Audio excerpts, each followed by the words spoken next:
discussed with Detective Lewis?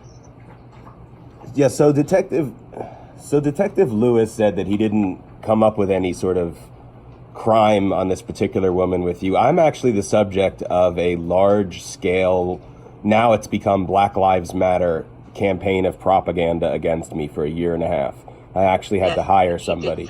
He did send me everything that you had sent him. Cool. So I have a 30-year retired FBI agent and 7 years as a detective in the police now on that case. I hired him privately.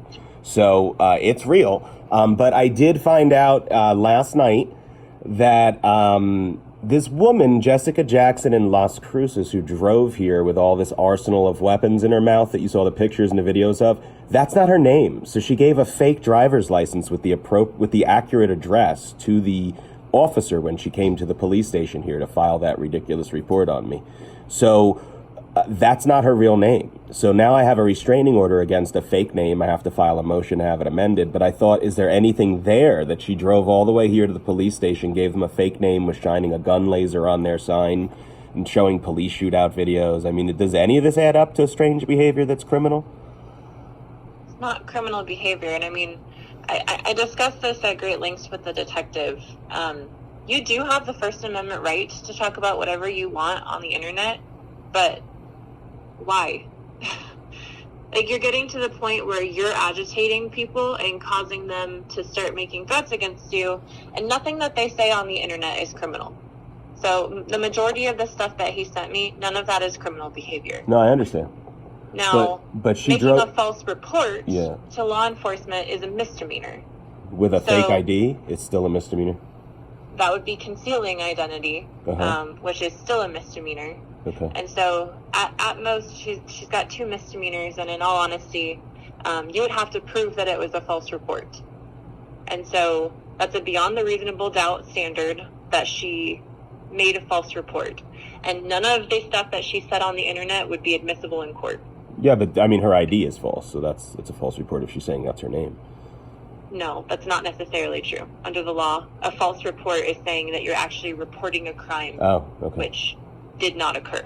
Okay. So that's like you get in a fight with your boyfriend and you call police so that they arrest him. Okay, so it would just be concealment. Which, I mean, in all actuality, no one's going to go down to Las Cruces and arrest her for concealing her identity. Yeah, no, I see. And so the issue is, I understand that you're taking this very seriously, clearly to the point where you're privately hiring your own retired FBI agents. The solution to this is stop posting on the internet. And like I said, you do absolutely have the right. So you don't understand the situation. So I have a team of Black Lives Matter people that are contacting all of my business associates daily. My family members, they're impersonating me. They are contacting Ralph Lauren, Esquire magazine, Paper magazine, and other of my associates and sending them doctored up racist videos of me where I'm criticizing previously their racist language, and they've chopped it up to make it sound like it's my own original thoughts. And that's not illegal. Okay, but you're laughing at me. I'm not laughing. You just laughed. You laughed at me for hiring a FBI agent when they are contacting Ralph Lauren, Jason Momoa, and other of my customers to ruin 5-figure-a-month sales, and you're laughing at me. No, I'm not laughing at you. I'm saying. You just laughed at me for hiring this man. The reason that this is happening is because you're being very vocal on the internet. And you get to be vocal on the internet, and so does everyone else. And I don't agree with any of that. And I'm not saying that any of this is okay. But it's one of those things that you find humorous. No, you can't poke the bear and then expect it not to attack back. Okay, so as a justice warrior like yourself, you don't think I have the right to defend myself. You find it humorous that I'd be defending myself privately. I'm saying that the law does not prohibit what they're doing in any way more than it prohibits what you're doing. Okay, well, I'm being terrorized because I'm white and Jewish, and I'm being defamed and stalked and threatened, and I'm not doing that to these people.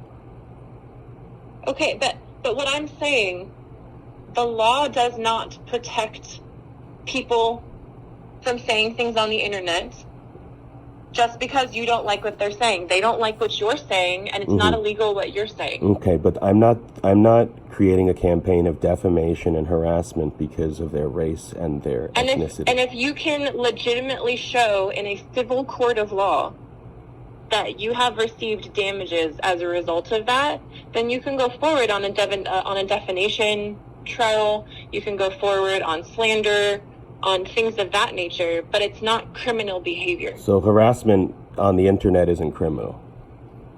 Harassment has to actually show results, and harassment is still just a misdemeanor. Okay, well, I respect misdemeanors. I find misdemeanors to be a violation of the law, and harassment where they're costing me 5 figures a month.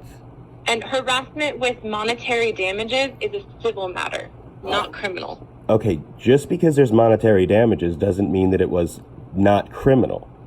You know, you can drive a truck through a gun store and there's monetary damages. It's also a crime. And what is happening here? It's not a crime simply to crash a vehicle into a building unless it was intentional, and that's only criminal damage to property. Okay, it is still a crime to cause criminal damage if you're intentionally trying to destroy someone's business. I've built this business for 10 years. I have connections with celebrities and the top designers in fashion. I have a very good reputation. And congratulations, that's excellent for you. I'm not saying in any way that deserves to be destroyed. I'm telling you, as a major crimes attorney who deals with murders and rapes and things like that, this is not a criminal action at this point. It's a civil action right now. That's why I hired an FBI agent, so that he could present to you something you wouldn't laugh at. Then, okay, so you are not presenting me something which we can move forward on at this point. I understand. I'm not trying to be disrespectful, but I don't understand.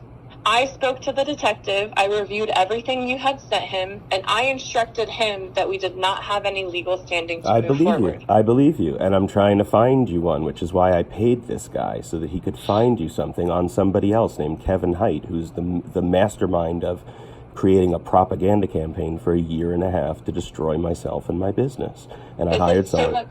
It's still not a criminal action. It is a civil action.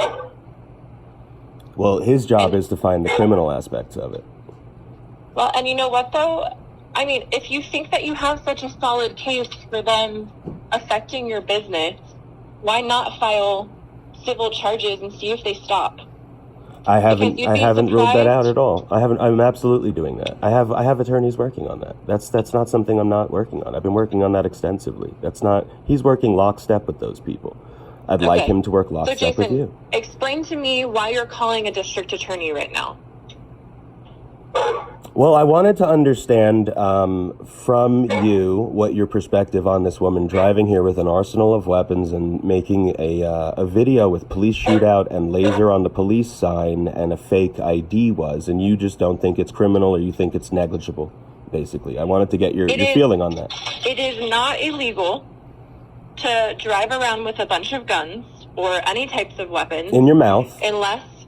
no, not in your mouth. You can do whatever you want. You can point a gun at your own face all damn day if you want. It's not a crime. I know. So, unless there is some sort of legal reason why you cannot possess those guns, i.e., you are a prior convicted felon, you have a certain kind of domestic violence conviction, you're on probation or some other court order, there's absolutely nothing preventing you from carrying around 5 million guns with you and pointing all 5 million of them at your face at the same time. I'm sure. Absolutely nothing. But now that we have the correct name, are you a little intrigued why she would give a false name? Maybe it's preventing her from getting weapons under her real name. No, people give false names all day, every day, whether they're committing criminal activity or not. Okay. It's the 21st century. When people do things on the internet, most people use a fake name. Okay. Especially people who are talking about very politically charged topics, such as yourself. They don't typically use their real name. Mm-hmm. And like I said, I'm not condoning what they're doing whatsoever. But you're also not advocating my right as a citizen to defend myself and my brand, which I've built with a stellar reputation. You just find that funny that I would want to do that, or that I'd have the audacity to hire somebody to try to find a criminality in all of this. You would just shrug it off and, go on and get your paycheck from my pocket like normal, instead of trying to earn money like I am, a customer at a time. Ralph Lauren and Jason Momoa, one at a time. These are relationships that I've personally built. I don't get a paycheck from the taxpayers. Sir, first off, I want to stop you right there, because the level of disrespect you're showing is completely unwarranted. You didn't just laugh at me over this? You didn't just laugh at me over my lifestyle being destroyed, and how funny it is that I hired somebody because you're not helping me. Stop. I've gone to school for a very, very long time. Mm-hmm. I've spent a lot of money to get to the position I am. I've wanted to be a prosecutor since I was 6 years old. I've been dedicated to this profession for literally my entire life. And I could be receiving a much bigger paycheck doing it somewhere else for people who appreciate the work I do. I'm sure you could. But instead, I go to work every single day, and I fight for victims who don't give a shit. I fight for victims who go back to their abusers. I know you do. I defend murder victims who were also criminals in themselves. So I don't appreciate you talking to me that way. And if you think you're going to get anything from me by talking down to me, because guess what? My paycheck is not what it deserves to be. And of course it isn't. I pay my own goddamn paycheck too, because I am also a tax-paying citizen. So I pay my own paycheck. So if you want to talk down to me and act as though you have a law degree when you do not. No, I haven't acted as anything. I acted as though I'm a citizen who's being disrespected. No, you stop speaking. No, you stop speaking. I am someone who's asking for your help, and you're laughing at me. And private citizens do not get to call prosecutors. Oh, yes, I do. I can call anybody I want to. I'm a free American who deserves to defend myself and have justice, as do these people who go back to their abusers. And I've been trying to help you here and tell you that what you have is a civil action. I believe you. I'm pursuing it. You have responded by saying, "You piece of shit, I pay your paycheck." I never. No, I didn't say that at all. You do not get to speak to me like this, and this is why people respond the way they do, because this is how you speak to people. You don't have a right to be disrespectful to other people. No, this was a one-way disrespect. You were disrespectful to me. I've been very respectful to you. No, you have not. You said that you pay my salary. I do. And I have the right to call you and speak with you and ask you for justice. Yes, you do too, and I've acknowledged that. And you are underpaid, and I've acknowledged that. And you do wonderful work, and I've acknowledged that. And you also explained to me that I know the law less than you. No, I've never said that. And I've never said that. And you've also put words in my mouth that I called you a piece of shit, which never occurred, which is very disturbing as a prosecutor. You know these things are fabrications of your own device here to try to sway a jury that is not listening to us. So I know what occurred, and so do you. So you're upset. I don't even know what you're talking about right now. You're trying to invent quotes that I called you a piece of shit, which I did not. You're trying to say that I know the law better than you, which I've never at all even hinted. I never thought. I never hinted. I never inferred. I am deferring to you and your wisdom. I'm agreeing with you the entire phone call. Yes, it's civil. Yes, there's nothing criminal. Yes, I've hired somebody privately. Yes, I have the right to stand up. Yes, they have the right to say things about me. Yes, they can say things all day long under fake names. Yes, they can do all sorts of whatever, and it's not criminal. Yes, all of these things she's done are negligible. I've never disagreed with you, condescended you, or told you I knew anything more than you know. So that's all not true. I disagree. Okay, well, the record says otherwise. The record. We're not in a court of law right now. No, but we are in New Mexico, and it's a one-party state. So what I'd like to tell you is, ma'am, that I do respect you, and I will be presenting your office with something that is criminal from the guy that I hired. That's why I hired him. I'm trying to have him in lockstep with you so that we can get something that you can sink your teeth into, that gets this woman off the streets. She is dangerous. I know a lot about this situation here. She's not the only dangerous person out there. And I have a career, and I deserve to defend it. I have a career, and I deserve justice. And I deserve justice. And I deserve to have the career that I built, just like you did. I don't get a paycheck. I have to earn it from Jason Momoa, from Ralph Lauren, and from all these other people. Sir, these people are being directly contacted with fake lies about me, and I'm losing money. You keep repeating all of the names of the companies that you work with, and I understand you're trying to make it seem No, I'm not making it me seem anything. I'm telling you that one No. by one, these people are being contacted on a public platform for the world to see. And that is a civil matter, which I absolutely think you should pursue. Okay, I am, but that's not what I'm calling you about. That's not what I'm even calling you about. That's not why I called you. No, that's not why I even called you. If you would let me speak, I think that you're being distracted, that in some way the criminal justice system will give you more of the results that you need from this situation than the civil. And in all actuality, in this case, a civil matter is completely appropriate.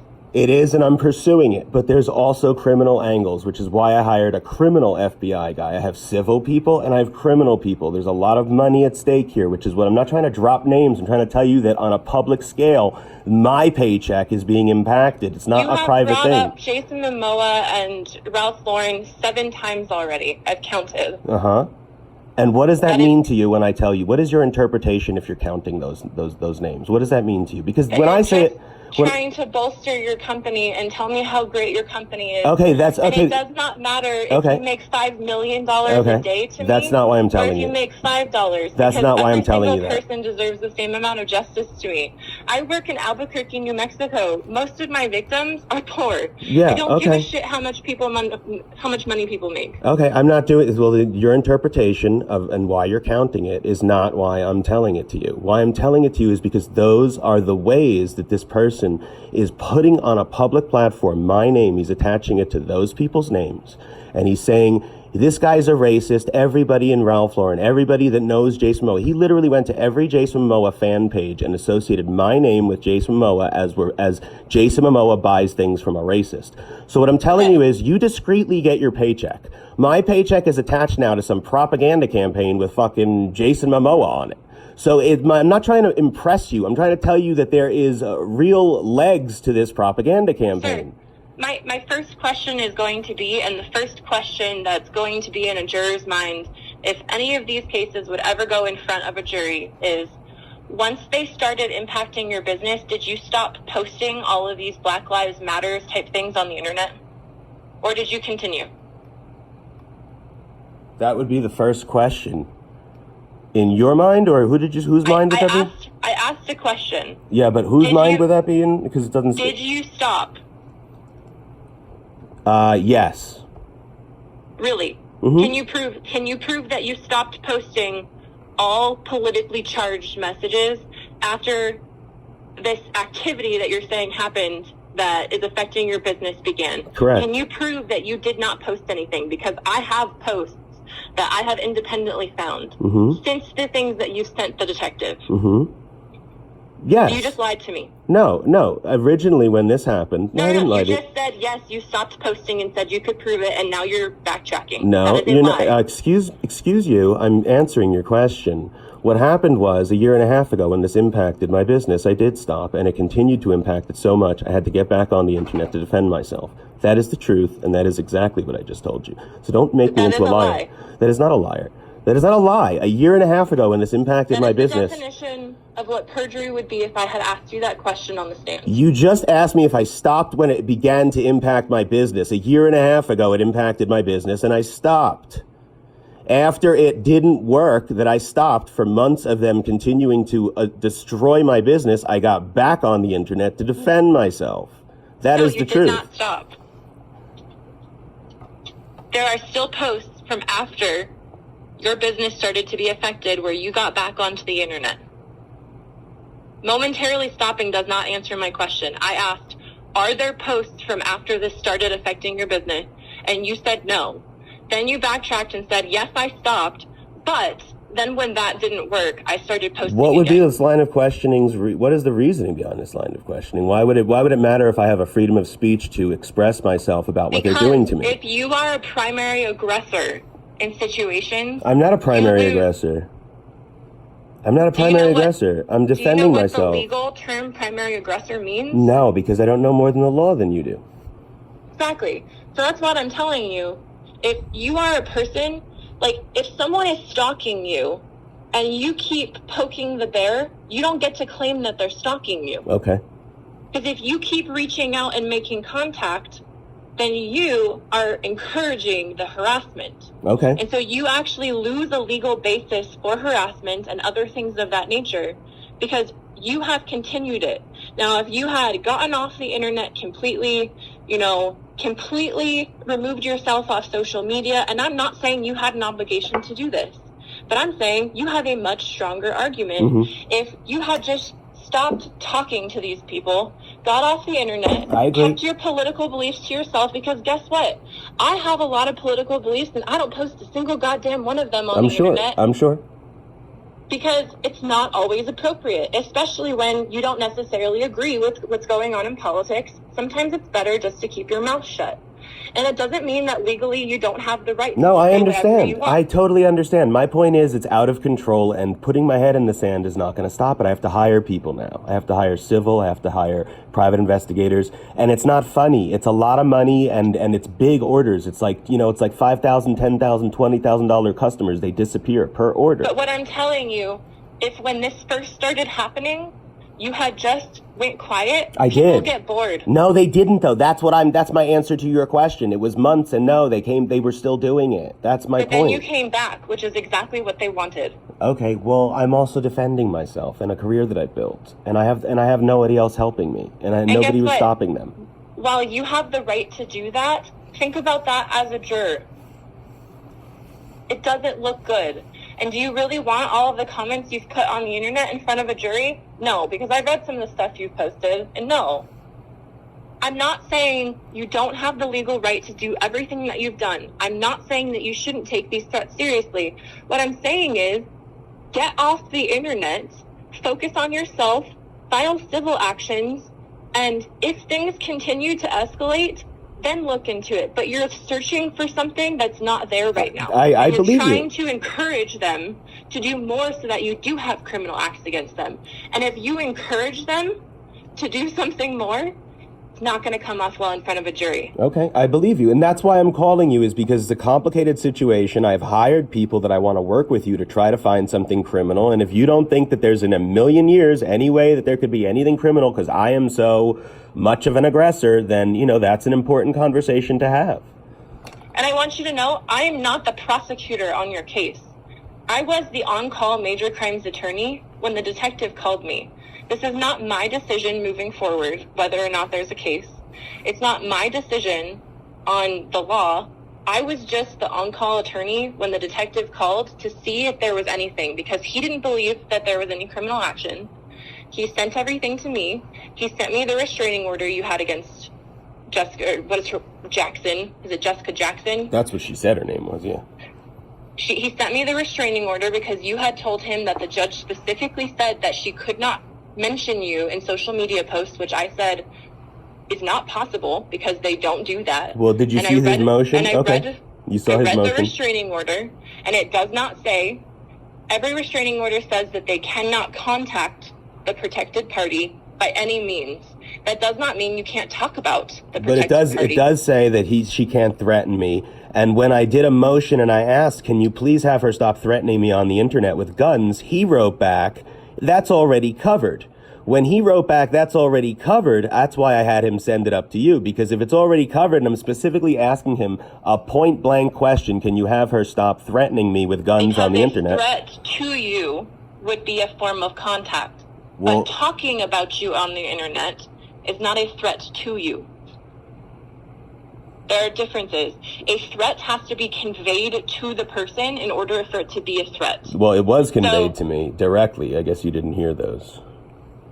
If it was directly conveyed to you, it doesn't matter what the contact is. It's just that she was having contact. But the restraining order also needed to be served upon her, which it does not appear it was. So it was not a legally enforceable document at that time. Okay. Well, recently it has been. I just spoke with them, and they said that because they had to mail her an updated court date, that suffices. She does periodically talk about having me put into a mental hospital and all these other things, which she looks at the camera. And that does not violate it. Okay, she looks at the camera with a judge's gavel, screaming, teeth clenched, and calls me a racist, but not by name. So, and why do you watch that? Because people are sending me the timestamps and the clips so that I can be aware to hopefully prosecute her for this campaign of terrorism that she's waging against me. First off, you can't use the term terrorism lightly. That's not terrorism under the law. Okay? I understand that it's affecting you greatly, but the term terrorism actually has a legal meaning. Well, hopefully this guy will find some terrorist acts in Kevin Hite, who's been orchestrating this propaganda campaign for a year and a half. I don't know if you saw the wrench on Instagram. That's him. I found out who he is. Okay. I think. I mean, we're going to meet today, but I think that there's criminal stuff there, and that's not your jurisdiction. He's not in the state, but I appreciate what you're saying. I respect you. I want you to understand that the purpose of my call is to try to find something that he can give you that's criminal, and so far you don't see even the shadow of the possibility of that happening, and I understand that. And a large part of that is because you think that I am too much defending myself.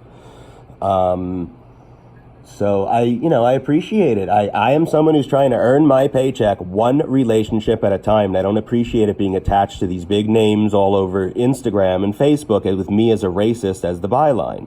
That's how my money is being erased in front of my eyes. So now everyone that ever liked Jason Momoa won't shop with me. Everyone that ever liked Ralph Lauren won't shop with me because he did that on purpose. He paired racist, me, and them. So there goes a huge paycheck, everyone associated with that. So this is a constant pecking away at my career. Obviously, that's civil.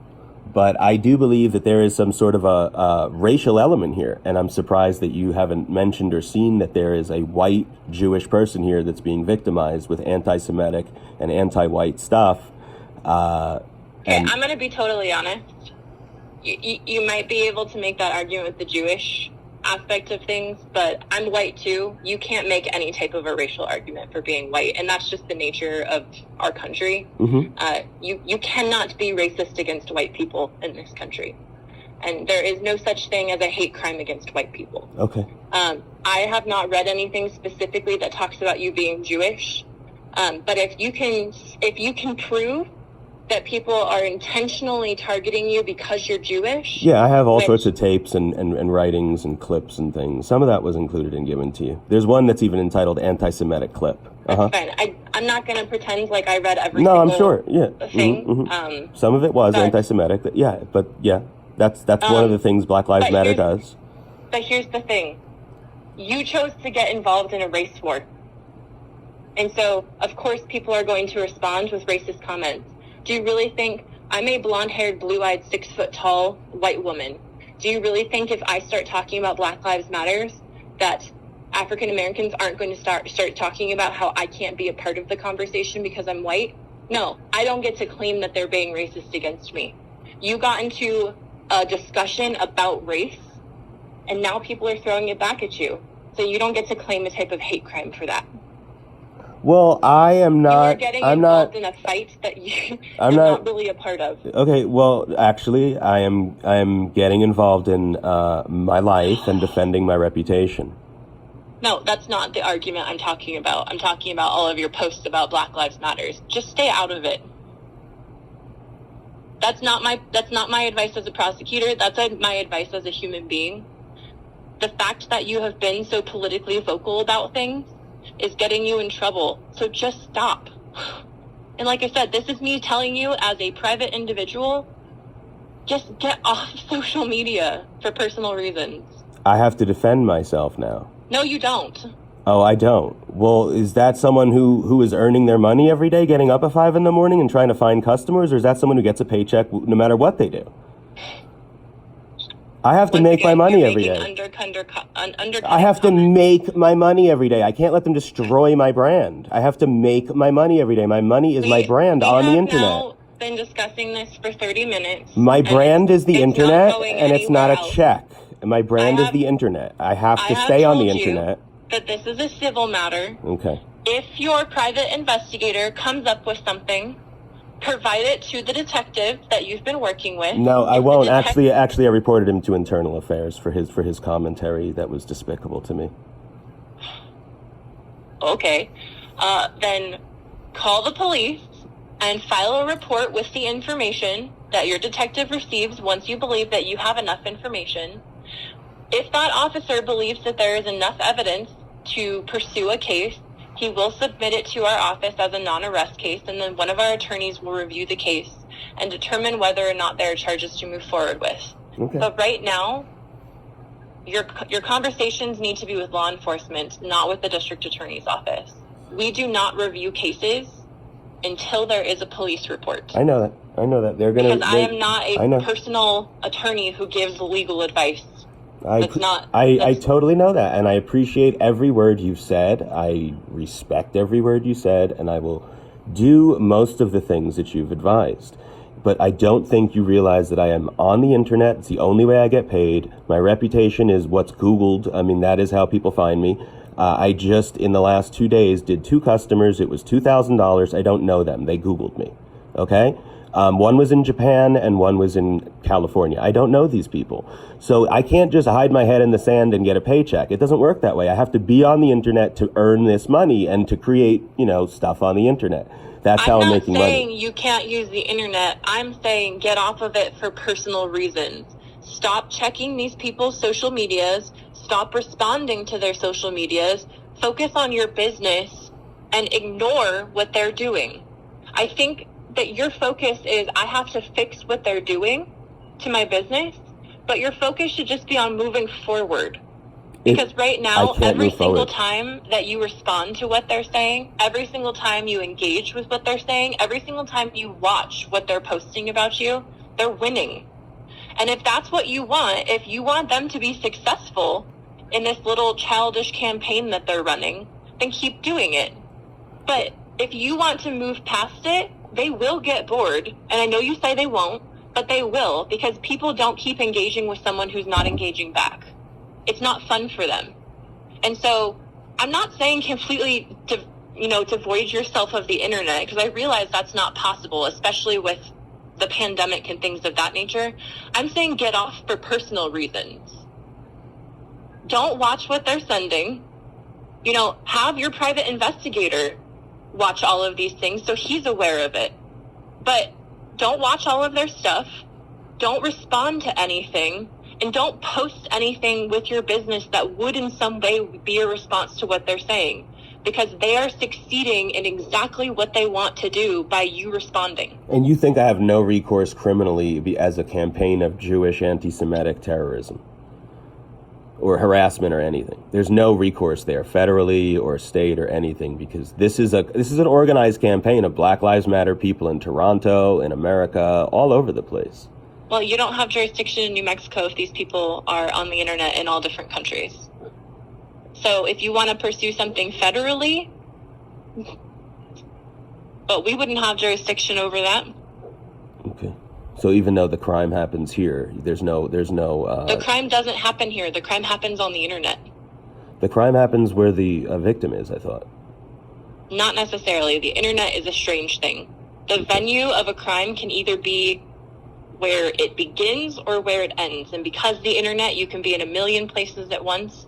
And I can tell you the state of New Mexico would not pursue that. Mm-hmm.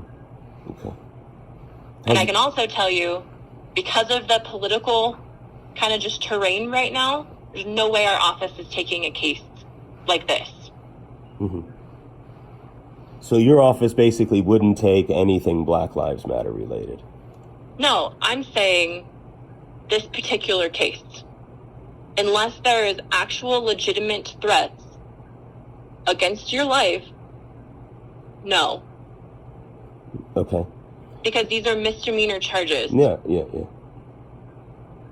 And you want something that is has more meat to it, because the climate is now with people dying and being shot over statues and stuff like that.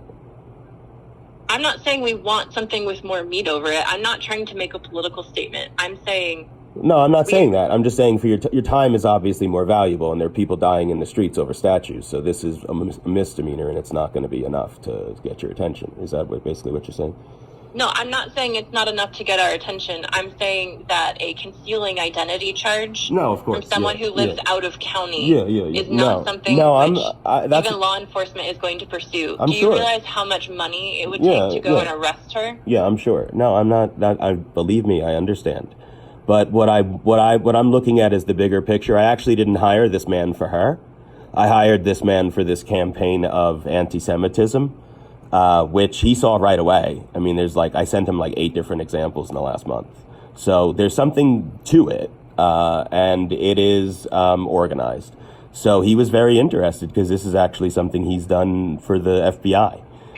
So there is some sort of a campaign going on, and I can't ignore it. I actually have to deal with it. I have to try to stop it because it's going on its own. I'm not responding to these people. I have all sorts of unopened messages and things all through my phone. It's out of control, and it has to be stopped. And I'm trying to find every angle, civil, criminal, private, whatever. So that was what I'm trying to talk to you about is, and I appreciate your time, not just this one woman and her hiding of her ID, but like, is there an angle here? Because I'm being deluged by several black supremacists, which is a real term. A lot of people don't realize there are black supremacists. Yes, there are. Okay. And lucky for you, maybe you haven't encountered them or been their victim, but they are very scary. I don't engage in political conversations, so it doesn't come up a whole lot. Okay, well, thank you very much for your time, and I appreciate your expertise and that you've dedicated your life to doing something as altruistic and important as what you do. I certainly don't look down on you or it or anything. I know that you could make a lot more money elsewhere. There's no doubt about that. Thank you. I appreciate it. You're welcome. Have a good day, sir. You too. Bye-bye. No. Okay. So it's Lillian Strong. I'm sorry. I'm ready to. Okay, no, you're fine. So the case, under the New Mexico court system, currently Lillian Strong is charged with a violation of restraining order prohibiting domestic violence. Her date of birth associated with this name is June 15, 1981. The DA's office also recognizes that she goes by an alias of Janessa Jackson. Jessica. No, Jessica. Just Jessica. Just Jessica? Yeah, it's not Janessa. It's Jessica Jackson. Okay. Jessica Jackson.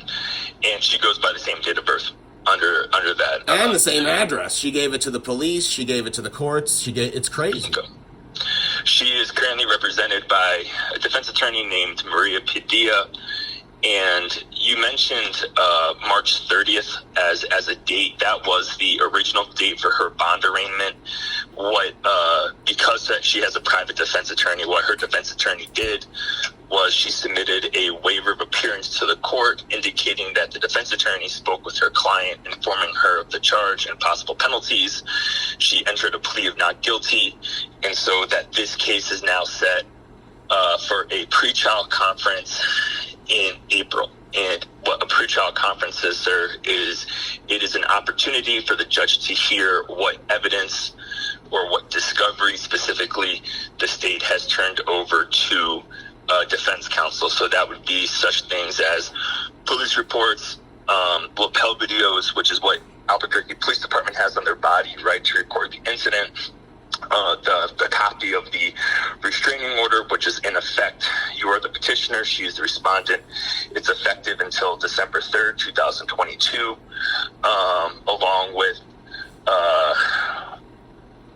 the state has also requested the 911 audio that you placed, right, to prompt the APD response. Typically it takes about a month to a month and a half for that to be turned over to our office, right, because we're separate entities from the police department. So that's what the purpose of the pretrial conference is. She does have a pending case under the name Lillian Strong, also in Bernalillo County, in front of Judge Torrez. That case is for one count of making a false report. And that case was submitted by a deputy with the Bernalillo County Sheriff's Department.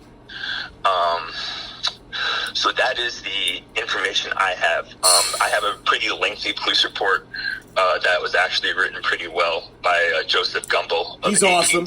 He's awesome. Yeah, He's awesome. He wrote it.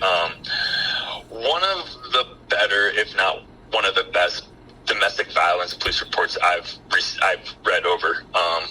It demonstrates he took it seriously. He did the time to do cross references regarding her name, her date of birth, her address.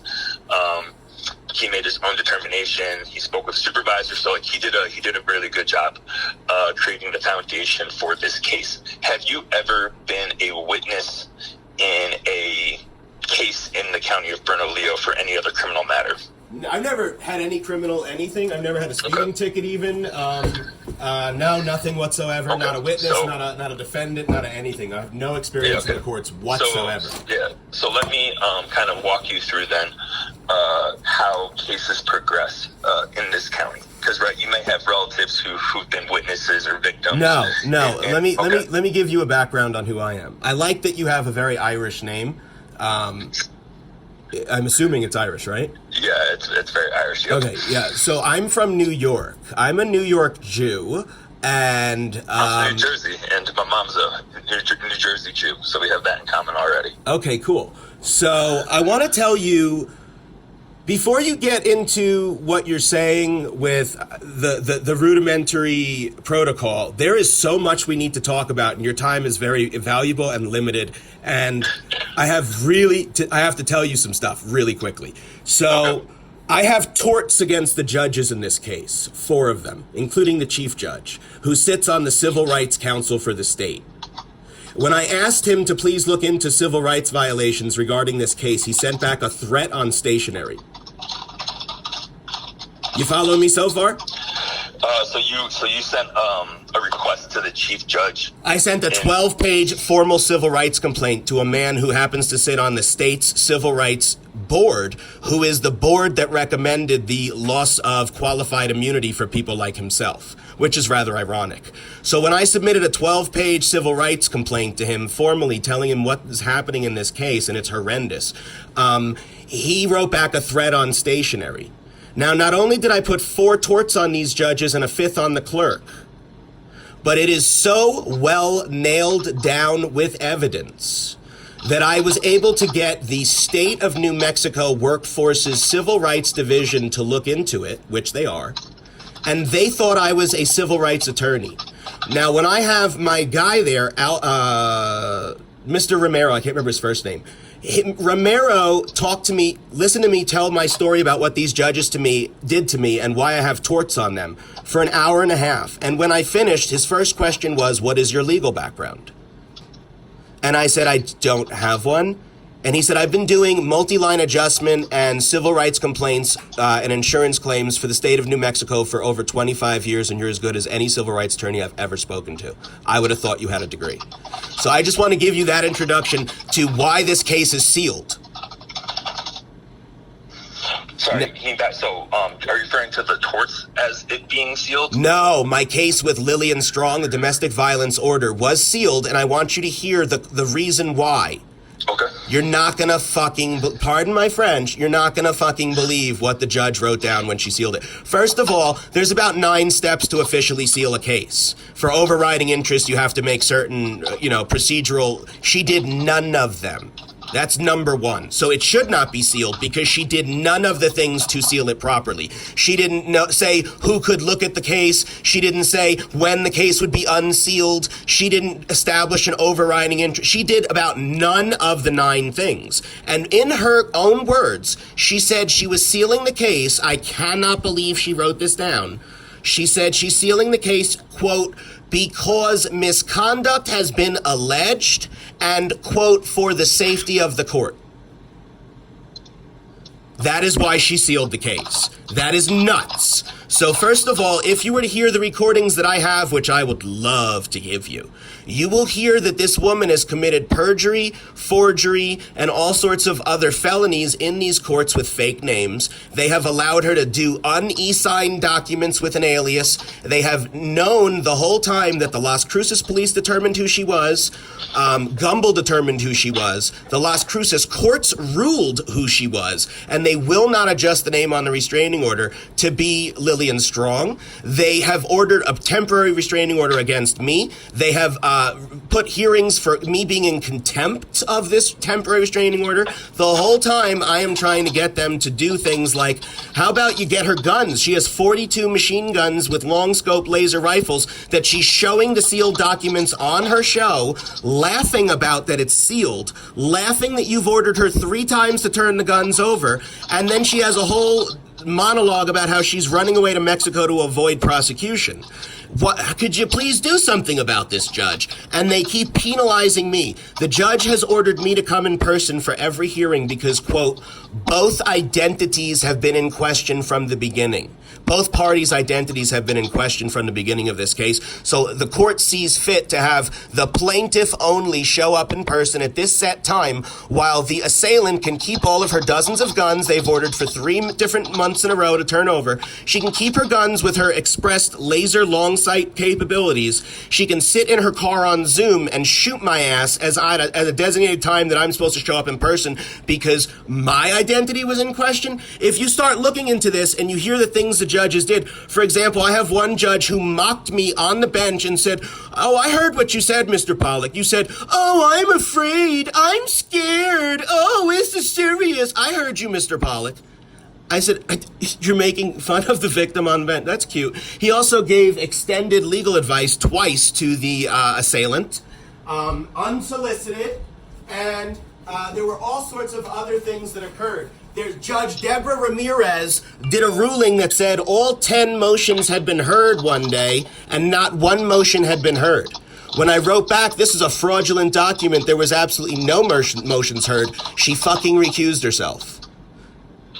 And they've sealed this whole case up so you can't hear the antics that are going on in court. It's nuts. I had this woman screaming she wanted to have sex with me in real life literally 6 hours before the hearing, the last hearing, and I did a motion and the guy doesn't want to hear it. I'm playing it in the background. And she's going, "I want to have sex with Jason in real life. I dream about it. He's my wet dream." And she's going, "What's that noise?" And he's like, "Oh, I don't know." And I'm like, "I think it might be that motion you were supposed to hear about her violating the restraining order, trying to have sex with me." And no, we're not hearing any motions. I'm going to have to recuse myself. And then I get a letter back from the supervising judge saying 10 motions were heard.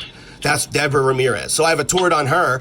I mean, you have to unseal this case to see, and I will give you, I don't give a fuck if it's sealed. I'm going to send you the recordings of the hearings anyway. And then, so the charge that you're seeing about the false report is messy. So now I'm going to get into details of that. So that is actually a perjury charge. The guy didn't feel comfortable prosecuting. He was hoping you would. Because I have a recording in Las Cruces where she tried to put a restraining order against me as Lillian Strong had her retarded aunt show up. The retarded aunt didn't know any of the content of the complaint and didn't know how to say the word Las Cruces. So the judge decided this person isn't even the person who wrote the complaint. This person is not the person she claims to be, Lillian Strong. So the judge goes, "Do you know a Jessica Jackson?" And she goes, "No." And I go, "Well, why would you submit a letter from Jessica Jackson's lawyers to some lawyers that she thought were mine, which weren't, as your only evidence, Ms. Strong?" She's like, "I don't know." I said, "So you don't know why you submitted a letter from Jessica Jackson as your only evidence?" "No." Okay, so do you know a Jessica Jackson? The judge says. She says, "No." "Are you related to any Jessica Jackson?" "No, I don't know any Jessica." "Okay, Ms. Strong. Thank you very much, Lillian Strong." So then the judge rules that this person is an imposter. It's the same name, and they have that I have. She did separately because I tried to get a restraining order there under Lillian Strong, and the judge refused it and said, "You already have one on her alias in Albuquerque. It's the same person." So then I show that to the Albuquerque courts, and they don't want to change the name. They don't believe it's true. I show them Gumbel's arrest. They don't believe it's true. I show them the sheriffs that have over there that have determined it's her. They don't believe it's true. It's all because now this is where we get into the torts, because they're going to end up, I'm going to end up, if they don't Mary Han me, I'm going to end up exposing that when Whitaker, I'm sure you know who Whitaker is, he's the chief judge. When Whitaker decided to do the coronavirus order, he never mentioned anything about identifying the litigants. So I have one of these judges on tape telling me it's not their job to identify the people they sentence and swear in. So that is a Pandora's box of fuckery that they don't want anybody to realize, that there's a million appeals that could come out with people saying, I didn't testify that I molested my granddaughter. That was my wife's, brother that did that. That wasn't even me on the phone, because there's no identification protocol. So that is something they're trying to hide. That's why they're not trying to identify her, because they'll set a legal precedent that they have to identify litigants, particularly when I'm shoving their face in all this evidence that it's really her. I've furnished them with background checks. I've furnished them with her respiratory care license that has the same address and name and birth date and everything as that address and whatever as her driver's license out of Pennsylvania, which you can find, which Gumbel found. And there's all this evidence, and the court here just sealed the case, because once they identify this litigant, they're going to have to admit that anybody else could come back with an appeal and say it really wasn't them. So they're really trying to fight me hard. Now, I have about 5 other charges that I can tell you case numbers on from other police that they swore they had charged her for, and I was just waiting for it to happen, and you don't know anything about it. It's not in front of you. And I'm sitting here waiting, and it's not happened, and I'm getting really worried and upset over it. There's all these other charges I was promised, and you don't know. I'm looking for them now, but I'm trying to talk to you too. And then there was also a Detective Lewis that submitted a case a bunch of months ago. I think you might be able to find it. I have an assistant DA that called me back. I can't remember her name offhand. You'll probably know who she is. She's 6 foot tall and blonde, she told me.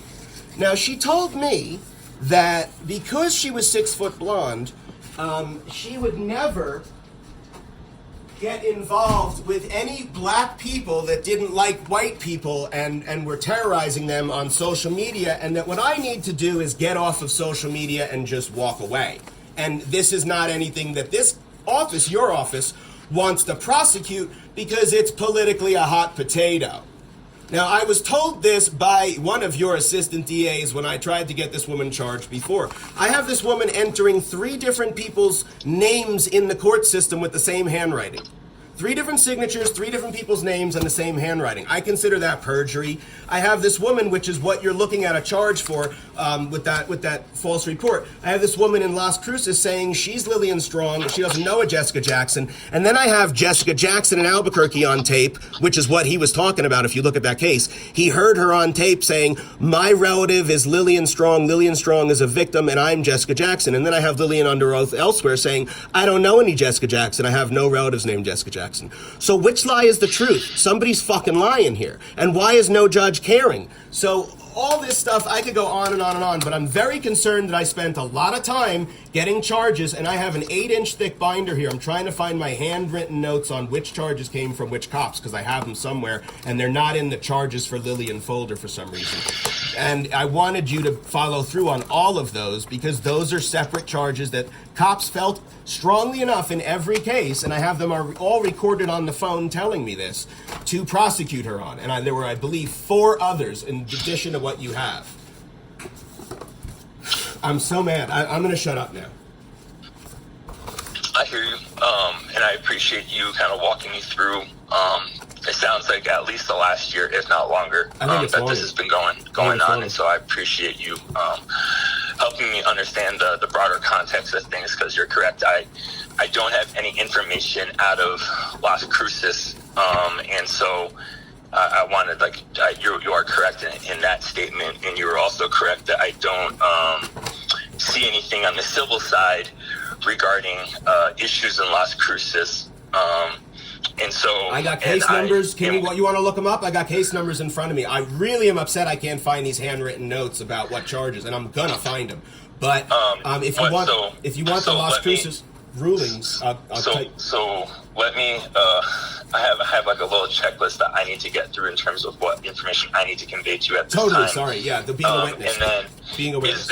Is this a cell phone number that I'm calling you on? Yeah, and I'm 24/7 at your disposal. Yeah. So what I will do is I will text you my email address, and so that way, instead of having to orally convey information, which play a game of telephone, things can get lost in translation. Yeah. I believe, you seem really meticulous in your notes. I am. And very detailed, and so I think giving you the opportunity to write me an email would be allow you to kind of provide me with the fullest picture and with all the case numbers, so I don't, accidentally write a 3 instead of a 4 and things like that. Let me tell you, I have recordings of every cop conversation telling me why they're going to prosecute and how I'm laying it out for them so you don't have to wait for the 911 call. I have every cop. I have the case. I am so pissed this case number is not easy to grab. I have the case numbers ready to go for you when I can find them of every cop I spoke to telling me what they're going to do to her. And I just can't believe it's not right in front of me. I've been waiting for you to talk to you for months. And when I look in the folders, they're not there. I can't understand why.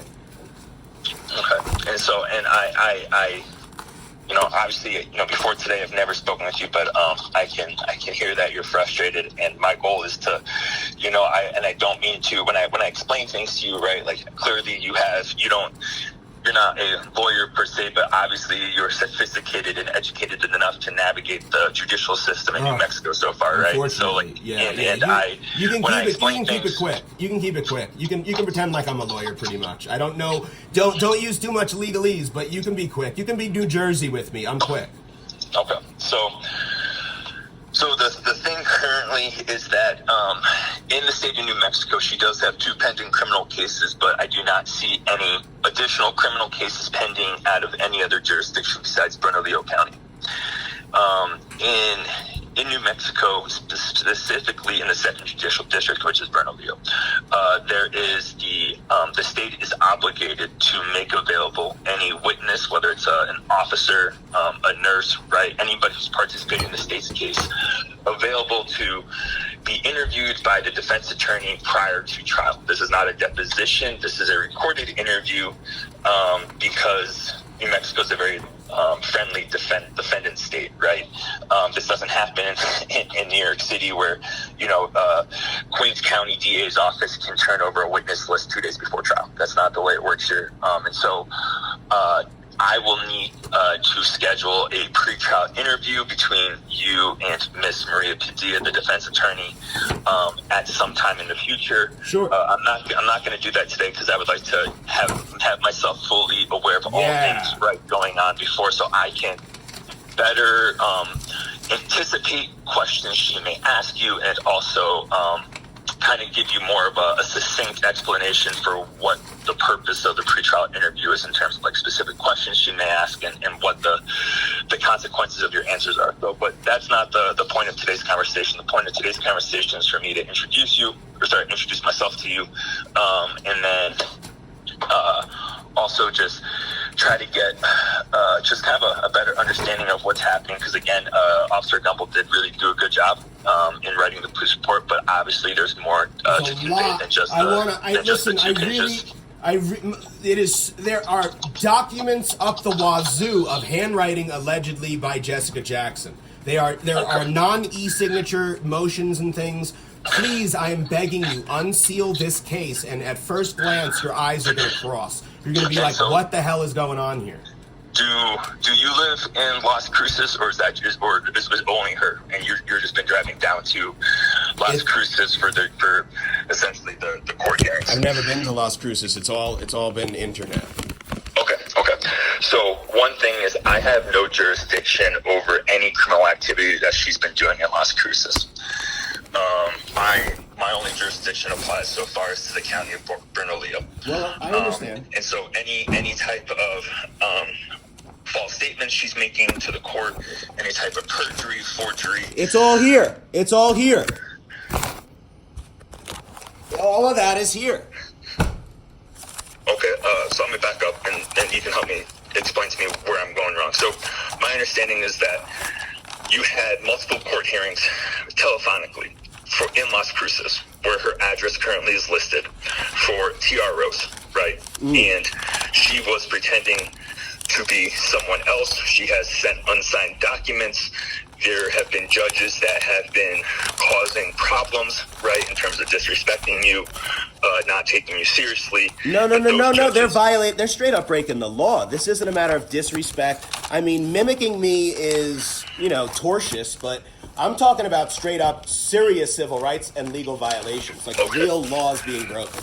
But those judges are down in Las Cruces, is that right? Pretty much nothing I've told you today has anything to do with Las Cruces. Okay, sir, I apologize. My understanding was that some of these hearings have taken place in Las Cruces. All right, let me make it super crystal clear. So I out of nowhere get served with some shit out of Las Cruces from Lillian Strong, and I'm like, oh, she used her real name. It says I'm her assailant and all this crazy stuff. It is the craziest thing you've ever read in your entire life. The judge said the same thing. She said I was sending Craigslist visitors to her house for sex for 24/7. It said I called her husband 24/7. Everything was 24/7. It said I hacked every one of her family's email addresses, on and on and on. So the judge thought it was crazy, did a hearing, and then some stranger shows up who doesn't know how to say Las Cruces, doesn't know who I am, doesn't know what's in the allegations, says she doesn't know who Jessica Strong is, isn't related to Lillian Strong, isn't related to Jessica Jackson, she's Lillian Strong. The woman is somewhat retarded. So the lady, whoever that is, can't even explain why she can't pronounce Las Cruces, can't explain any details, and also doesn't know why Jessica Jackson's document is submitted as evidence. The judge rules, this is crazy, you don't have a restraining order against Jason. Then I go, let me get one against her.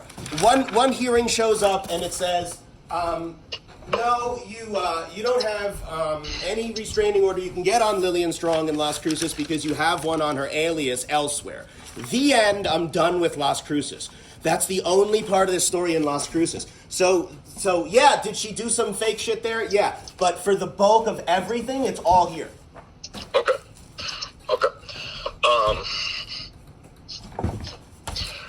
So regarding the civil rights issues, right? In any of the tortious conduct, I appreciate you telling me that, and I don't expect you to get involved. I just want you to unseal the case. Okay.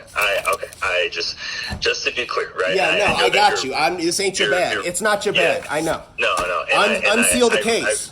And I recognize that you're much more educated than a majority of the victims of domestic violence that I deal with, and I mean that not disrespectful to them, but I'm different. I got it. No, unseal the case is all I want you to do. By the way, I think I got what I've been looking for this whole fucking time. Hold on. Yeah, is this it? Hold on. Oh, Jesus Christ! Thank you so much. Okay, here we go. And I'm not gonna. Most people I'd say got a pen, but I think you do.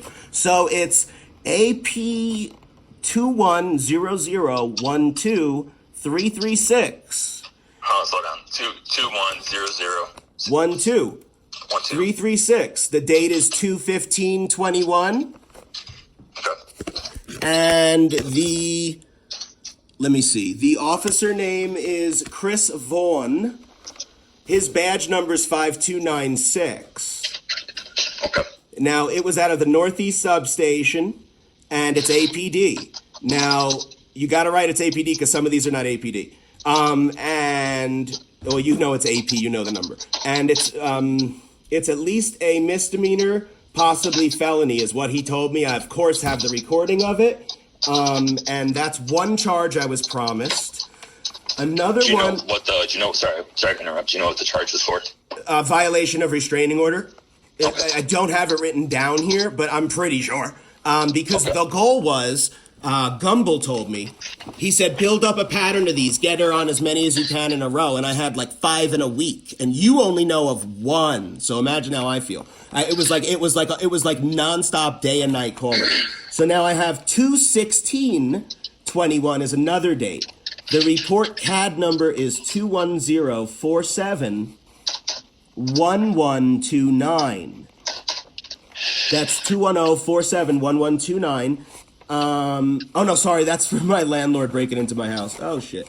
Let me put that on there. Hold on, no, I got No, and I'll just let you know that I do see that was done by Nicholas Schmidt, APD man number 5954. Oh, for the breaking and entering. Oh, hold on one second. I don't even have that on this because I obviously have my stuff all messed up. What is it again? So that case number that you gave me, that APD case number, the 12714. Schmidt. That's a breaking and entering case. That was Officer Nick. What was his his man number is 5954. Cool. Yeah, I have a lot of problems with people. This is like this fucking city. I never had these issues anywhere. I've lived all over the world. How'd you end up living here? Roseanne Barr suggested it. How long you been in Albuquerque? like 10 years. I got the rest. I'm so glad I do. Deputy Valente Marquez, you know, BCSO, you got that. Officer Gumbel, you got that. Deputy, you don't have this one. So now this is all of them then, I think. This is 5. 1, 2, 3, 4. And then the other one is 5. I think this is all of them. So the other, unless there's one more, but I think it's it. So the other one is Deputy Lorenzo F. Herrera. He's BCSO 21321, violating a restraining order misdemeanor. And the number is SO 210 2000 and then 1829. No, there has not been a criminal complaint filed in Metro Court by Deputy Herrera. That's messed up. So, are you able to pull up the thing and see what? Because I have the conversation where he's swearing that it happened. So what I can do is I can request from so unlike in other cities where the DA's office has instant access to all reports completed by law enforcement agencies within the jurisdiction, right?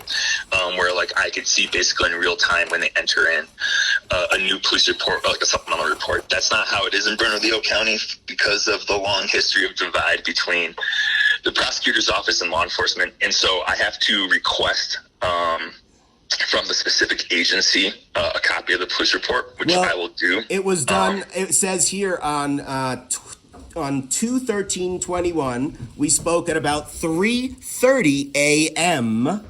to 4 a.m. and I have it recorded. So every one of these cops' conversations where they swear they're charging her ass and they're gonna make it officer prosecuted at least, and then you'll pick up the pieces afterwards or they're forwarded over to you. Every one of these people that swore that to me were good cops doing great jobs, like Gumbel. He was probably the best though. In fact, one of them was his friend. One of them, when I dropped his name, the guy was like, "That's one of the best cops we have. If he took you seriously, I will too."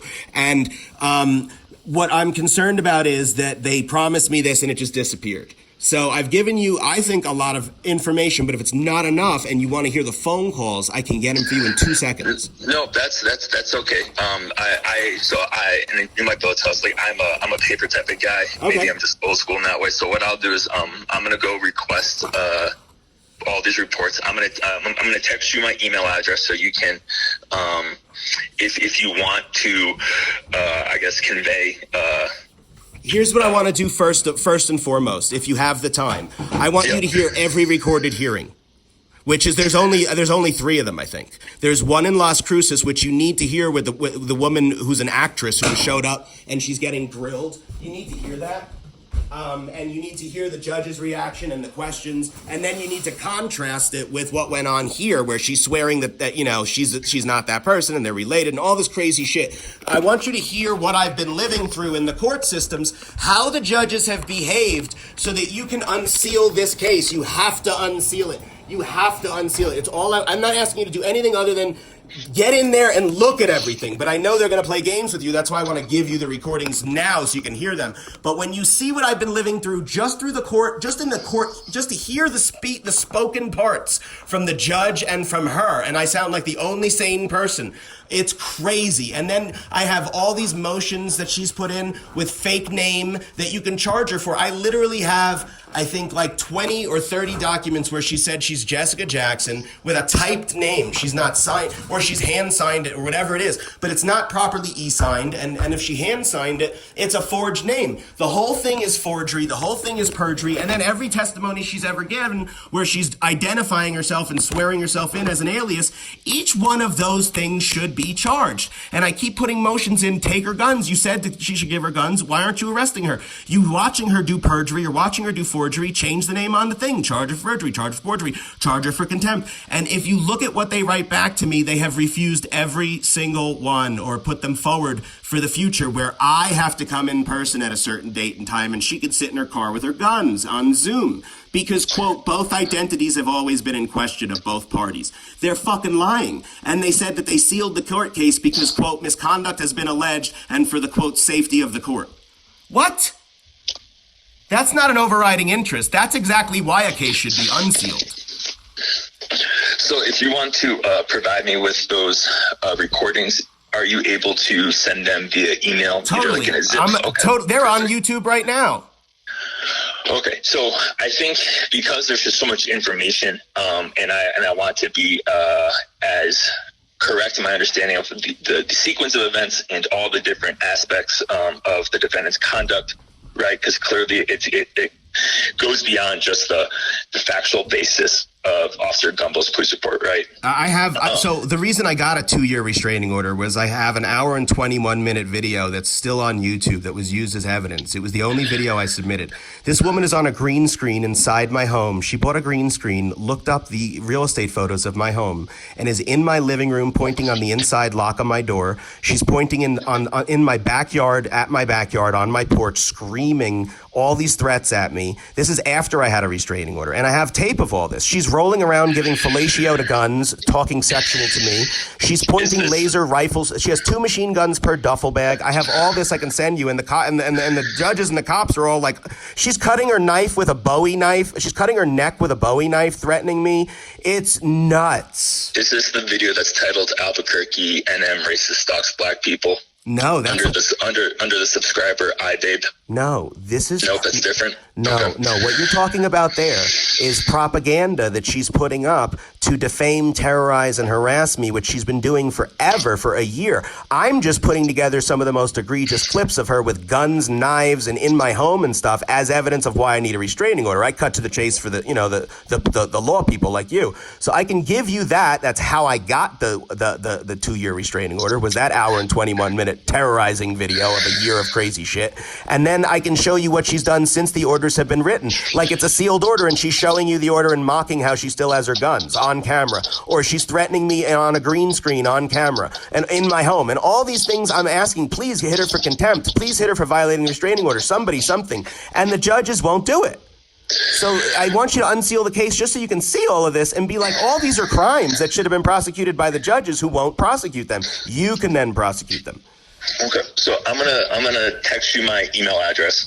I'm gonna ask you to give me the case that you keep referring to as sealed. I'm gonna ask that you provide me either the case number or on or about the date that there was a hearing or who the judge was. 2020-1153. Okay, I'm just gonna ask that you email that to me, right, along with the recordings. Right, I've been doing my best to take as good a notes as I can because I'm typing it, right, so it's a little bit faster than handwriting. You're getting flustered. It's too much info. I will be here anytime, day or night. I don't sleep, particularly over this. And you can ask me anything that's a half sentence, a non sequitur. I will always clarify. Okay, I really do appreciate your time, Jason. I am incredibly sorry that this has been an absolute clusterfuck.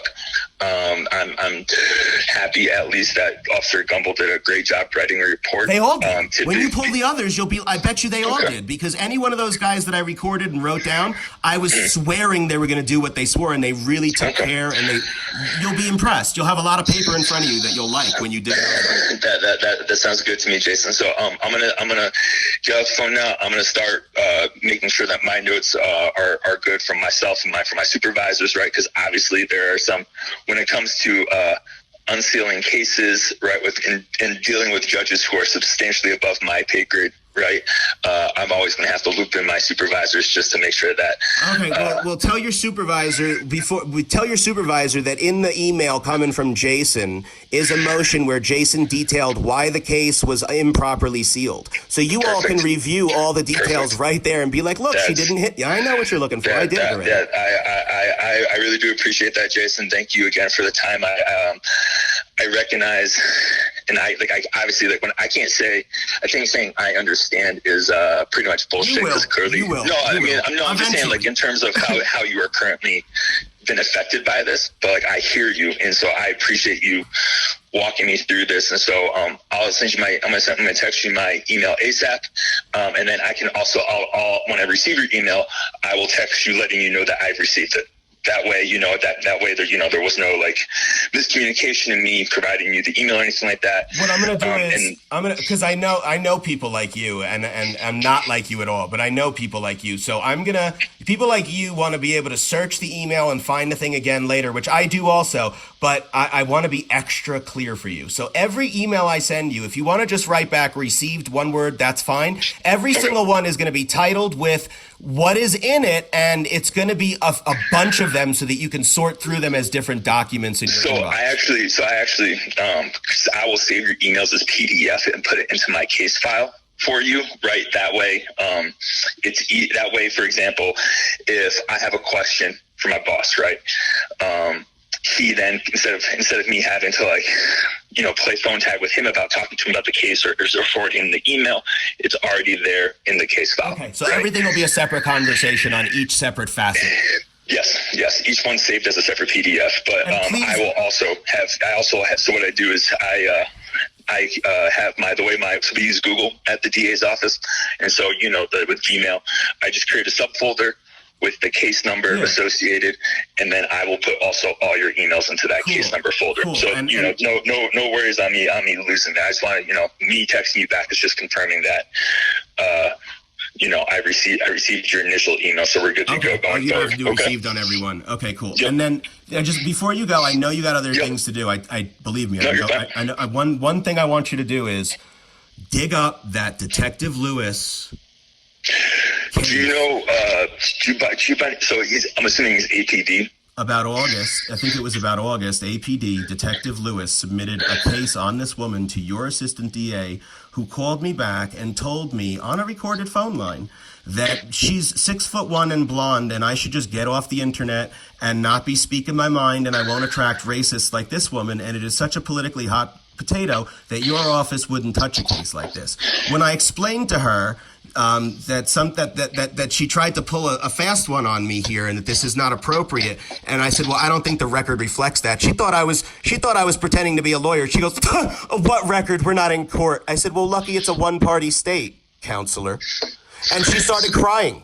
She started fucking crying. Your assistant DA began crying on this recorded line the minute I let her know that it's a one-party state, counselor, and what you just said doesn't reflect the record of what I have recorded from 30 seconds ago. Because I caught her ass red-handed telling me that it's a political hot potato and you're not going to touch a case, quote, like this, because people like me, white people, are not going to be seen sympathetically, and someone like her, a 6-foot blonde white woman, knows not to get on the internet and speak their mind because they'll attract people like this. So I want you to dig that up and let me know why that case was canned, and if I need to, I can produce that recording, but I haven't so far because I knew that if I kept on this bitch's ass for a year, it would end up on somebody else's desk named Colin whatever, and they would be white and they would be a little more sympathetic. Yeah, man, I feel you. So does Alexander Lewis or Richard Lewis sound familiar? No, it was some sort of long, interesting ethnic name, I thought. No, sorry for the detective. Sorry. Yeah. What was it again? Alexander or Richard? Richard. As a matter of fact, I'll get you an email right now, and I'll tell you his name. I'll tell you his name right now. Hold on. I have it in the email. Hold on. Lewis. I'm so... You're getting flustered. I'm getting flustered. This shit's making me crazy. Lewis... there, Jason Pollock, Pioba, incitement, there we go, Detective Lewis. Detective Lewis's email, it's rllewis@cabq.gov. I have that, yeah, so his first name's Richard. All right, cool. Yep. So let me text you my email. We'll go from there.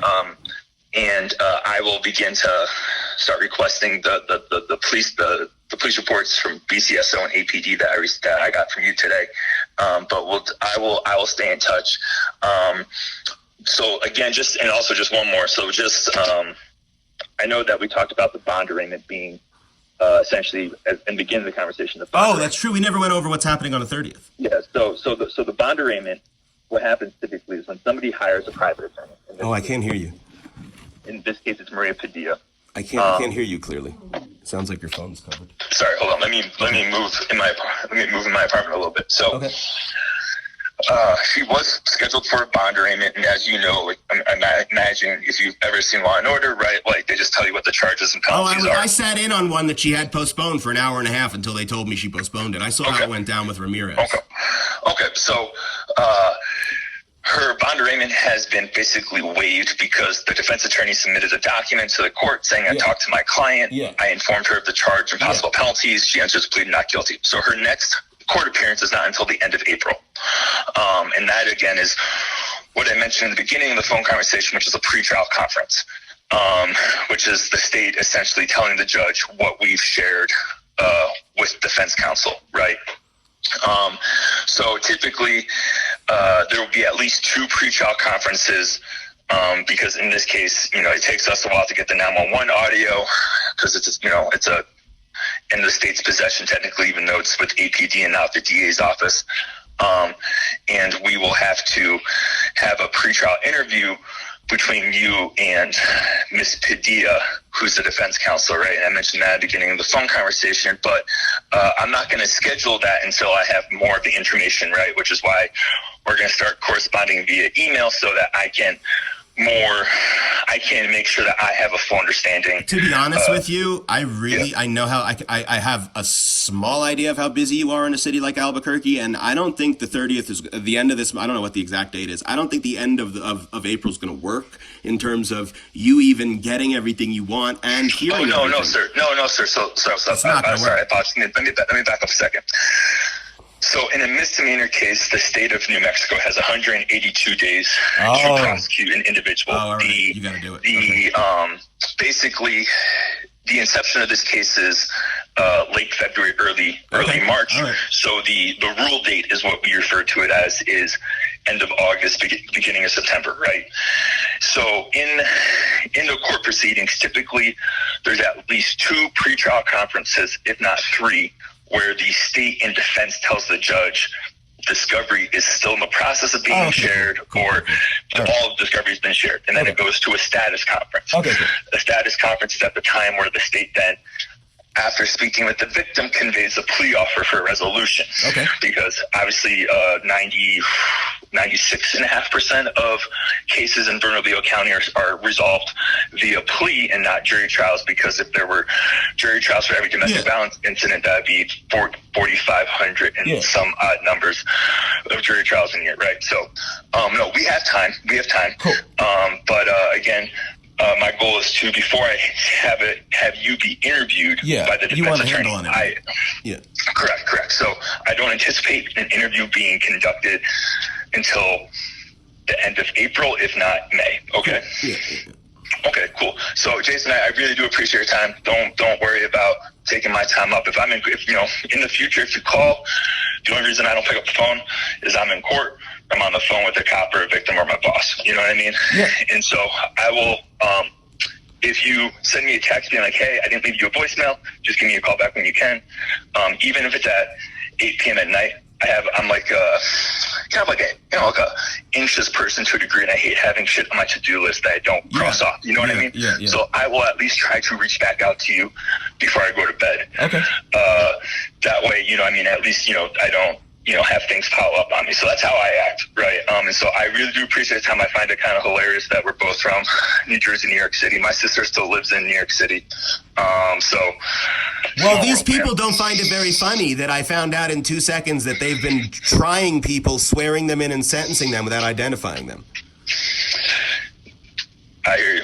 Like that's something somebody from New York or New Jersey would find out right away when they had an alias terrorizing them for a year. But somehow these people here don't appreciate that New York savvy. I don't know why. Albuquerque's I haven't been here that long. I've only been here 8 months. It's a fucking different place. Oh, it's horrible. Oh, I'll take you out for a beer if I'm allowed to. I'll tell you everything. I've been here for 10 years. But let me just start off by telling you that I have everything more or less everything uploaded. The hearings are as I tell everyone, and I know it's true because I've sent them to a lot of people in law enforcement, my court hearings, you want to take a beer or smoke a joint and go in your bathtub and listen to it like it's entertainment. Because they sealed these 3 hearings for a reason. And it is straight up off the wall crazy. And you need to hear it as almost like recreation. Like at the end of a bad day, you might want to hear this because you're just you'll be like, I can't even believe this is real. So that's what's going on, and they sealed it. And the first thing I send you is going to be, I'm going to dig it up right now, is going to be where you hand your boss all the reasons why she improperly sealed it. It's a motion. All right, Jason, like I said, I appreciate it. Let me send you my email, and then we'll just go from there. Thank you, sir. God bless you. Thank you. Bye-bye. Yep, I will. Bye.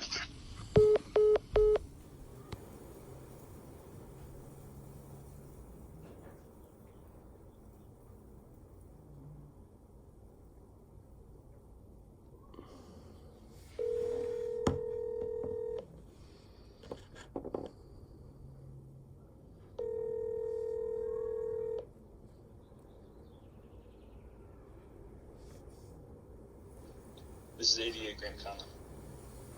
Hi, it's Jason Pollock. Mr. Pollock, how can I help you? I'd like some clarification on the law being ignored, because the law states that this is what I was supposed to do for a stalker. A stalker is defined under the law as someone who is similar to being a domestic violence partner, and that's what you're supposed to do. It says it right on the Second Judicial District's court website. It also says it in the code for the law that you're quoting. Mr. Pollock, as I believe I explained as we discussed, I believe on Saturday, the verbiage currently in the TRO issued by the 13th Judicial District does not include anything regarding her posting on social media about you, regardless of how. Social media is not exempt. Social media is not exempt from, it doesn't say she can't terrorize, defame, and threaten your life, not on social media. She can do it except, as long as it's on social media. That's not a caveat in the law. A violation of TRO, as it's worded currently for yours, requires her to have direct contact with you, either first person, direct messaging on social media, and or from an intermediary. No, it said either party, didn't it?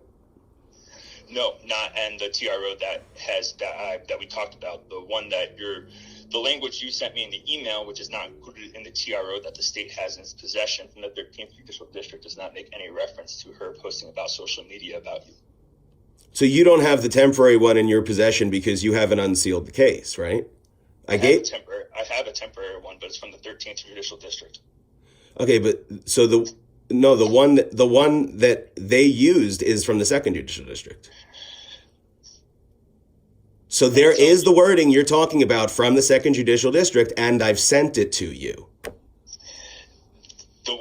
The piece that you sent me is not a complete TRO. I understand that you sent me part of the paragraph. No, I sent you the entire TRO. I forwarded it to you in an email. The original from them to you. You have the original. It's the full document. Would you like to speak to DDA Boone about this, Mr. Pollock? Yeah, I think there's a confusion. I think you don't realize you have the document that covers this, that he referenced in the report. He was referencing a temporary order they issued to her on me. He was referencing she violated her own order. He had the full order in front of him, and I asked for them to give me the same wording on my order, and they refused, as I told you in the email. All of this is very well documented. So if Boone wants to play this game, it's not, the paper trail is right there. It's not going to be something he's going to avoid. It's also the statutes cover it anyway. By the way, even if that wording wasn't there, the statutes cover it anyway. You can see right on their website. I can quote you what their website even says. I can quote you the statute for the statute that you gave me. It absolutely covers it. In fact, it says a person may also file against someone who is not a household member if the person is being stalked or was sexually assaulted. That's me. So that's right from the Second Judicial District Court's website on how to get a restraining order and why. That's what I did. I expect the prosecution end of the state to back up what the Second Judicial is saying on their website. I also expect you guys to honor the document that I sent you, which was violated and which the cop described clearly, and you have the original copy of. So that's not true at all. Also, Section D of the statute you mentioned says, quote, household member means a spouse, former spouse, family member, including a relative, parent, present or former step-parent, present or former in-law, child or co-parent of a child, or a person with whom the petitioner has had a continuing personal relationship with. I'll tell you, a year of stalking is definitely, and cat and mouse with this psycho, and having her defame me inside my home on a green screen and threaten my life and come here with false charges in the court and the police. I'd call that some sort of a relationship I've had to have with this woman against my own fucking will from a stalker I've never met. So this is not cute, and you were sent the original, and you asked me for it, and I gave it to you. And if you didn't have it, you could have asked me for it again. But this quick jump to dismiss it, in light of what I said to you earlier today, is starting to look tortious for Josh. So I think it would behoove him to take a second look at this. Mr. Bob, can you just give me 1 second? I will sit down with DD Agun and you can talk to both of us. Okay, sir? Thank you.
Mr. Bob, I have DD Agun on the line. Yes, sir. Thank you for speaking with me on short notice. Okay, so Mr. Pollack, my understanding is that you were calling because Mr. Carlin informed you that we were dismissing the current pending case, correct?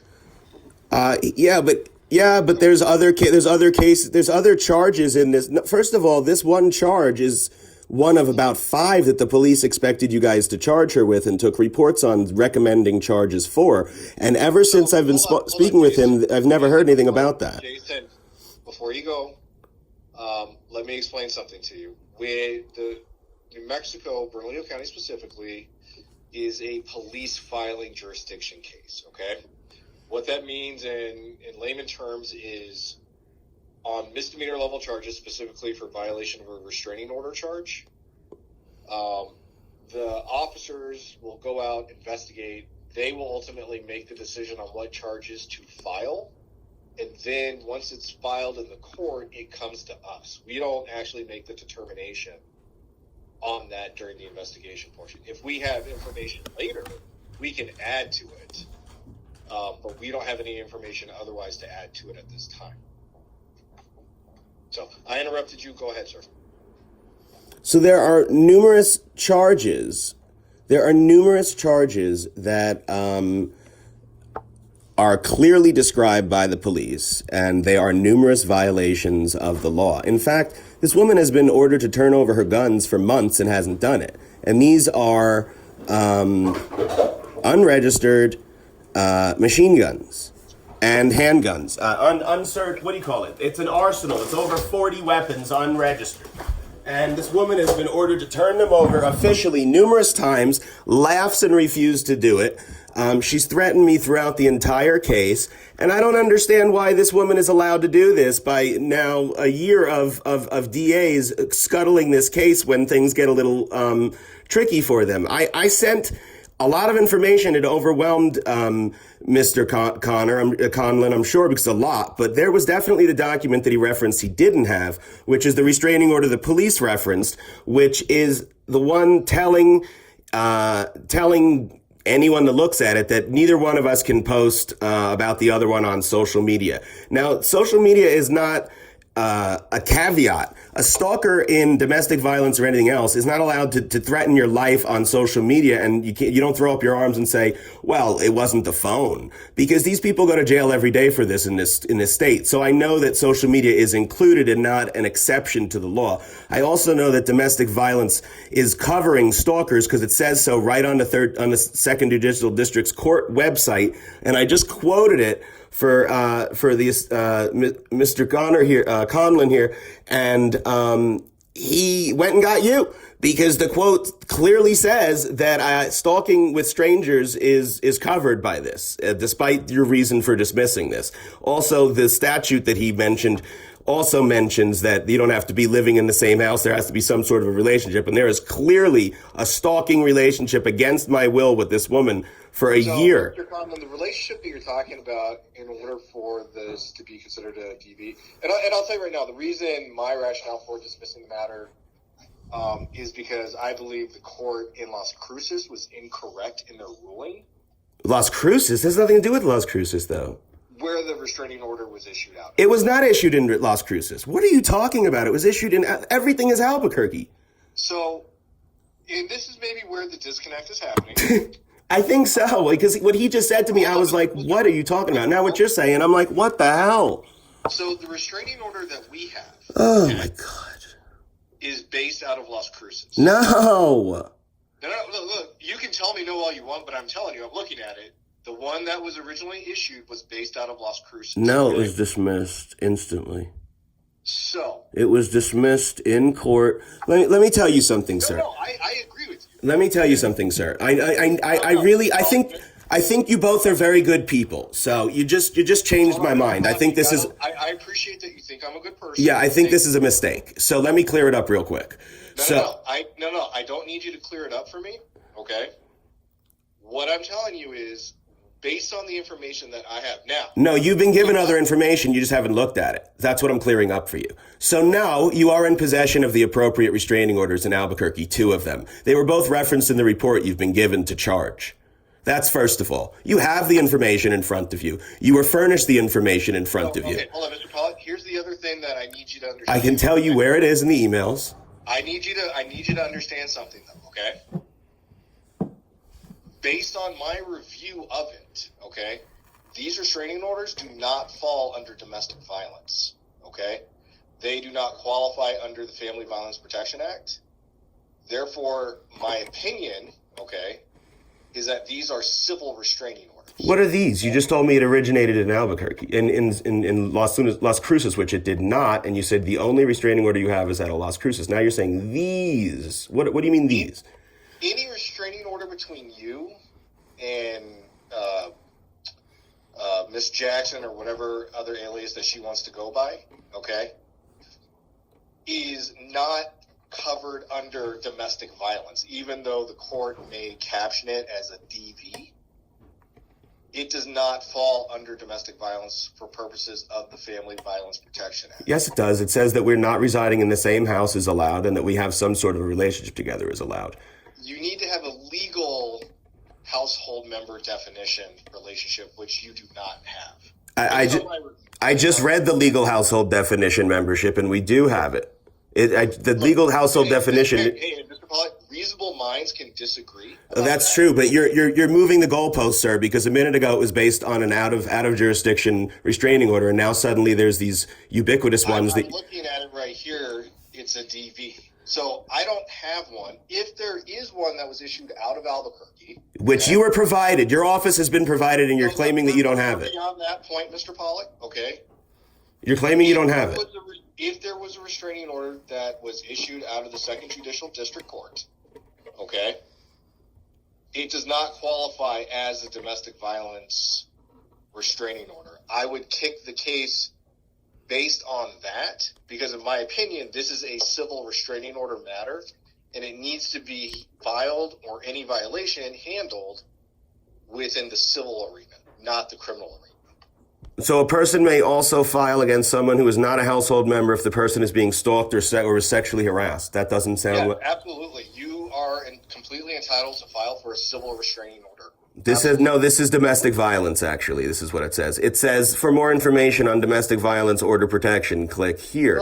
Look, Mr. Pollock, I understand that you're probably... So did you know that domestic violence is a civil order? Did you know that? A domestic violence order of protection is a civil order that may be issued when a person files against a household member. And there are facts...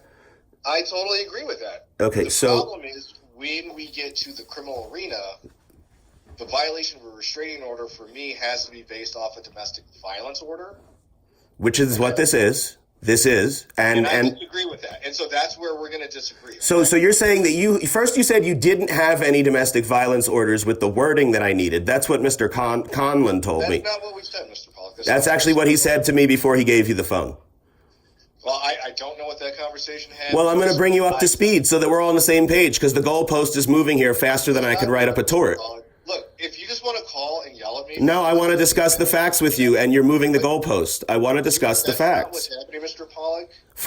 First, he told me that there was not good wording on the Albuquerque one. You didn't have the copy of the proper full thing. He said he only had a small excerpt of it. I said, that's not true. You have the full one that's referred to in the report. Then he said, oh, I didn't realize that. Yes, you've been provided with that. He said, okay, hold on. Let me get D.A. Boone. So, Mr. Pollock, let's assume that I have that. What would you like me to do? I'd like you to enforce the law and uphold it, which is your duty on the job, and protect me, a citizen who's done all my due diligence and is a victim.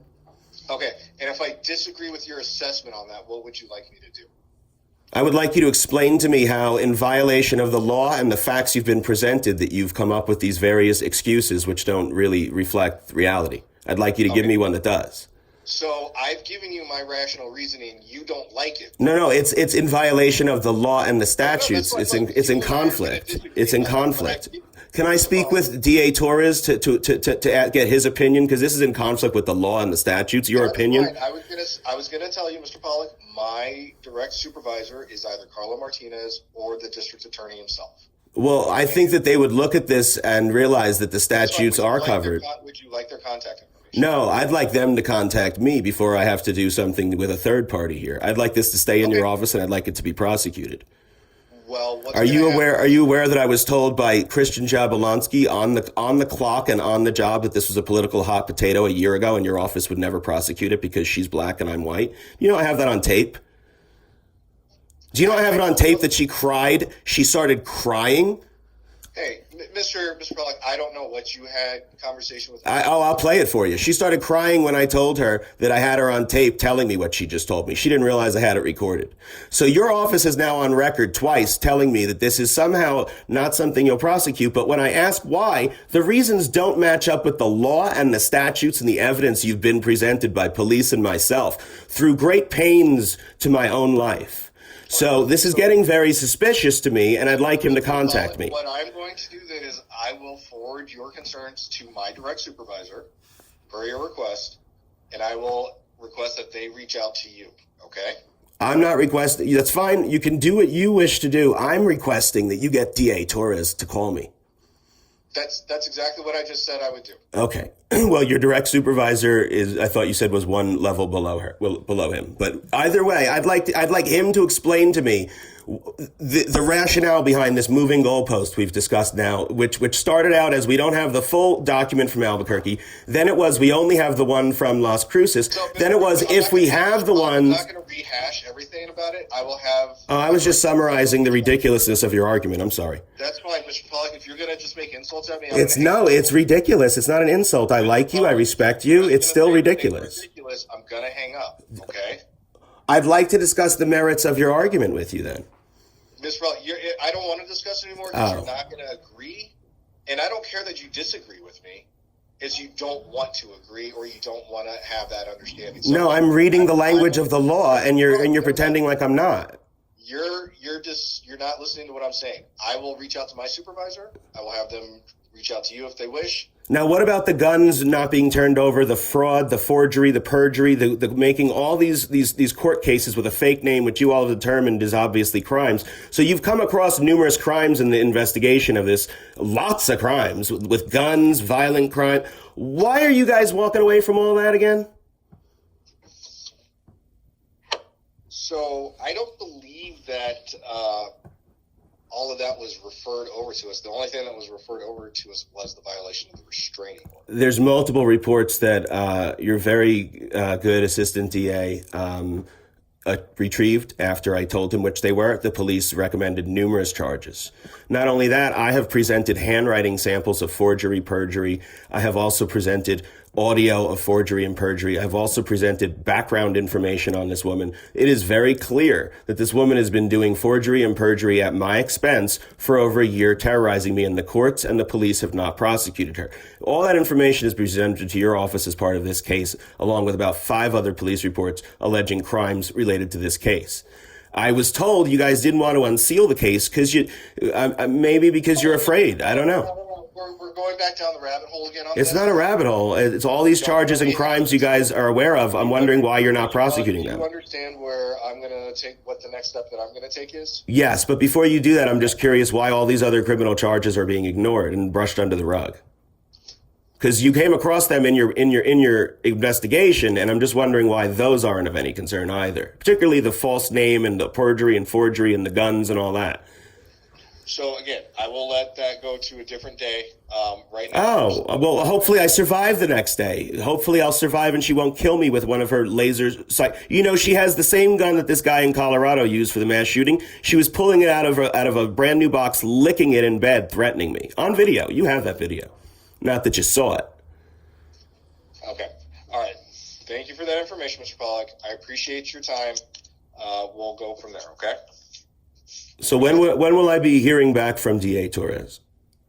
I do not know that answer, I promise. I don't know that answer, but I will, after we're done, reach out to him and let him know your concerns, okay?